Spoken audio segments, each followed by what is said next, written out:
আজ আমি chicken লেগসের recipe নিয়ে চলে এসেছি।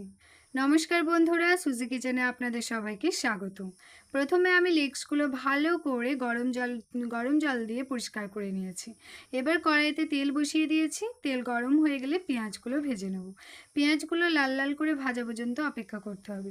ভাজা হয়ে গেলে আমি এখানে 1 চামচ করে আদা এবং রসুন একসাথে পেস্ট করেছিলাম, সেটা দিয়ে দেবো। আর সামান্য পরিমাণে জল দিয়ে আমি এটাকে কষিয়ে নেব। এরপর দিয়ে দেবো 1/2 চা চামচ হলুদ গুঁড়ো, 1/2 চা চামচ জিরে গুঁড়ো এবং 1/2 চা চামচ লঙ্কা গুঁড়ো। আর সামান্য একটু জল দিয়ে আমি মশলাটা কষাতে থাকবো। মশলা যত বেশি কষাবেন তত বেশি রান্নার টেস্ট হয়।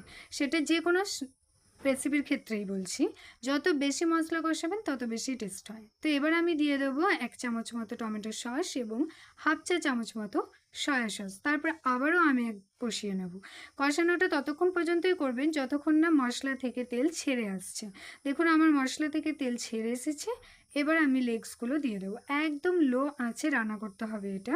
তো আমি একদম লো আঁচে করে দিয়েছি। এবার মশলাগুলো খুব ধীরে ধীরে লেগসের গায়ে মিক্স করতে হবে ভালো করে। খুব ধরে ধরে মিক্স করতে হবে যেন প্রত্যেকটা লেগসের গায়ে যেন মশলাটা লাগে খুব ভালো করে। দেখুন আমি কত সুন্দর করে অনেকক্ষণ সময় দিয়ে আমি এটা করেছি। তো এবার এটা হয়ে গেছে আমার। এবার আমি পরিমাণ মতো জল দেব আর পরিমাণ মতো লবণ। তো পরিমাণ মতো জল এবং লবণ দেওয়া হয়ে গেলে আমি এটাকে 10 মিনিটের জন্য ঢেকে রাখবো রান্নার জন্য।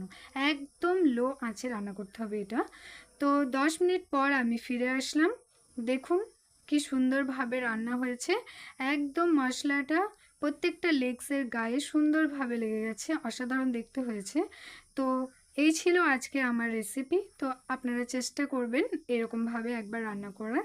তো অবশ্যই ভালো লাগবে আশা করব।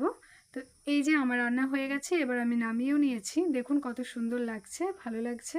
তো চেষ্টা করবেন, আশা করি ভালো লাগবে। Thank you for watching.